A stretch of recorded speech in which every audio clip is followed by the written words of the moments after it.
I wanted to buy bugs, and I had those relationships. And there's various places in the world. Is it like a university you go to, or well, they're private companies that you can go to universities, but generally they don't grow them commercially.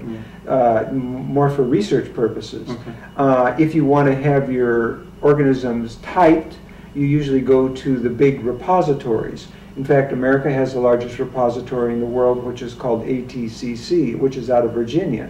And that's the gold standard when something's typed. But universities like Stanford or UCLA would be a gold standard if they typed it. Is that where you're getting a lot of your bugs from ATCC? No, we buy them. We buy them actually through.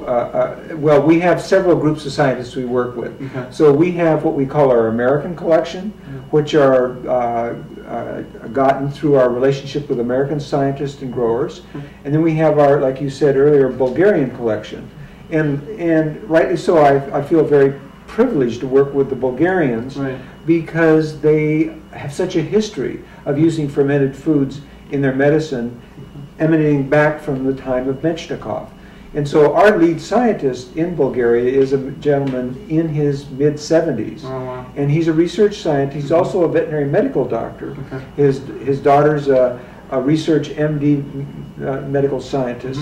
And then they produce our bugs, do research with all their groups of scientists. In Bulgaria? In Bulgaria, okay, wow. Yeah. So you're collaborating with 2 countries? Two countries and even more than that. Oh, okay. Because you know, what people need to understand about the probiotic world, it's evolving very fast. You mentioned Saccharomyces boulardii. Right. I mean, that's a yeast. Sure. But it's a very good product. It's not a bad yeast. It's not a bad yeast. It's a good yeast. Yeah. And we don't have that in our line, but it would be a good thing to bring in the line.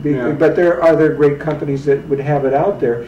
The nice thing about Saccharomyces is it can protect against like things like C. difficile, but it doesn't colonize. It's something that it doesn't have. It's only going to be working when you take it. When you take it, and you kill off all the bad bugs, or you use up their oxygen or their food, so they can't grow anymore. Exactly. And you take it out, and it dies. So it's not like a candida that's proliferate to the gut and get all over the body. Okay. Exactly. So from that standpoint, we use probiotic organisms, bacterial organisms that can actually colonize and grow. Right. Now, not all bacteria that we put in our product can actually grow, like the Bulgaricus can't grow, and the Strep thermophilus can't grow. Okay. But they produce tremendous amounts of lactic acid, which is a good thing because they acidify the membrane. And they have suites of bactericins or genes that produce really strong bactericins against things. So we like Bulgaricus and we like Thermophilus. Right. And for example, we brought in the organism Lactobacillus helveticus because it produces ACE inhibitor. And ACE inhibitor then enables you to lower blood pressure. Oh, wow. And so, you know, it's knowing your organisms. Have you done trials with that? Yes, we have in Bulgaria. Wow, I'd like to see that research. Sure. That's great.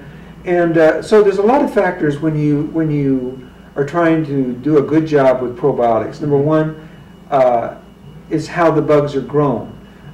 You can grow bacteria in a way where their little cell membranes are very elongated, they're rather thin, and they're fragile, and they're very delicate. It's very hard to get them past the gut. They need to be enterically coated. They need to be handled in all sorts of very delicate ways.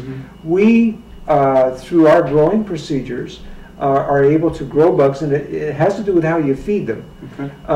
Grow them where they have very thick cell membranes, and they're very compact. So they can go through hydrochloric acid. Yeah, they can go through the hydrochloric acid, and they can get into the gastrointestinal. Can you talk a little bit about that? Because sometimes you hear, I'll mention Clear Labs as a good product too, but theirs always has to be refrigerated, and they send it with, the freezer packs, and in the summer it's expensive and it's cumbersome. So why are your bugs so hardy that they don't need to be refrigerated, and they last the numbers of bugs in each capsule that you state are still there, and they also can get through the hydrochloric acid into the GI tract? Yes. Again, and I can't speak to exactly why Clear Labs how they do that. Well, we know they're just refrigerated in yours. A lot of them are asked to be refrigerated, and in fact, for many years, the bugs that I brought into the marketplace, we always said they had to be refrigerated. But as we evolved through our understanding of things and found growers who could grow bugs in a way where they are more hardy, and in fact they could handle acid, and yet they were still lactobacillus acidophilus. They were still the normal ones you would want to bring in, rhamnosus, KCI, these kind of bugs that have good research around them. And you know, that's what we wanted to use, and the bottom line is that they don't need to be refrigerated. They've been grown in a way where they don't need to be, and that's nice. I think we're just about out of time, so I just want to say thank you so much, Sean, for coming on the show today. And I hope you've gotten a lot out of what Sean has to tell everybody. He's an amazing scientist and has done years and 30 years of research now. And so, Sean Bardell from Bioimmersion, thank you. Thank you, Dana. Thank you. Well, we have 7 products right now. If you talk to me in another 6 months, we may have 12. So that's a big question.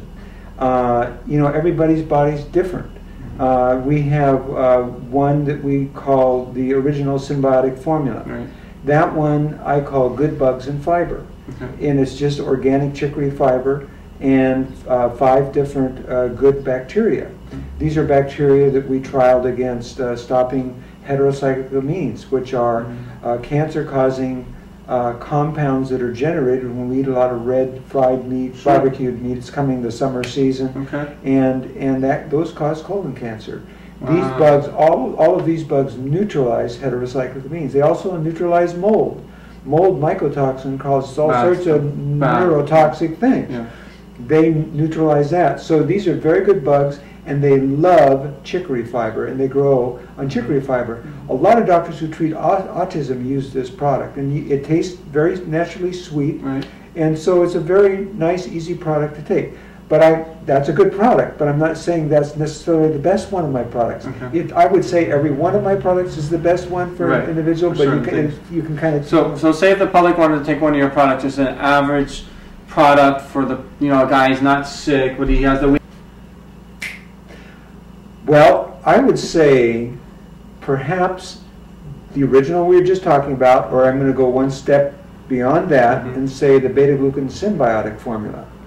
Now, that is also good bugs and fiber, but in the fibers, we've added 2 more fiber sources. Instead of just the chicory, we've also added red beetroot, and we've also added oat bran beta-glucan fibers. Now, if you take a tablespoon of this, or better, 2 a day, that beta-glucan fibers are going to lower LDL cholesterol. And the red beetroot, because of the beta-alanine fibers in the red beetroot, raises HDL cholesterol. So bad cholesterol is lowered, good cholesterol is elevated, and so you're improving the blood lipids. And how many Americans, this is huge, you know, have a problem with that? Heart disease is the #1 killer. It's larger than all 7 categories put together after it. I did a talk a while back on that. So this is just amazing. So that's called the beta. But not only that, beta-glucan symbiotic formula. Not only that, Dana, but if you take that product around food, it has a very low glycemic index, and it's going to slow down the absorption of sugars. For diabetes. For diabetes. So this is a great product for a diabetic. And who do you think about when you have somebody who has cardiovascular, they have diabetes, and they have weight issues, syndrome X? A lot of people it's a perfect product for the classic insulin We need to flood the whole south of the United States and the Midwest with these products. Drop them out of the planes, you know, millions of bottles. From all the houses. It's huge, because the gastrointestinal tract is the genesis of a lot of the problems that people have. That's some of the training I had was with some amazing physicians, older eclectic physicians, some MDs, and the ones that I saw were kind of healing and treating the most useful way for patients were the one they always said start in the gut, and nobody knew what these guys were talking about. Amazing. That's right. And so that's right. So and that was I was trained. John Bastur was our family doctor. And our doctor. Exactly. We knew him very, very well, and he brilliant man. So people that don't know, Dr. Bastur was the doctor that started Bastur University, one of the top naturopathic schools in the world. And Joe Parzano, their first president, is a very good friend of ours.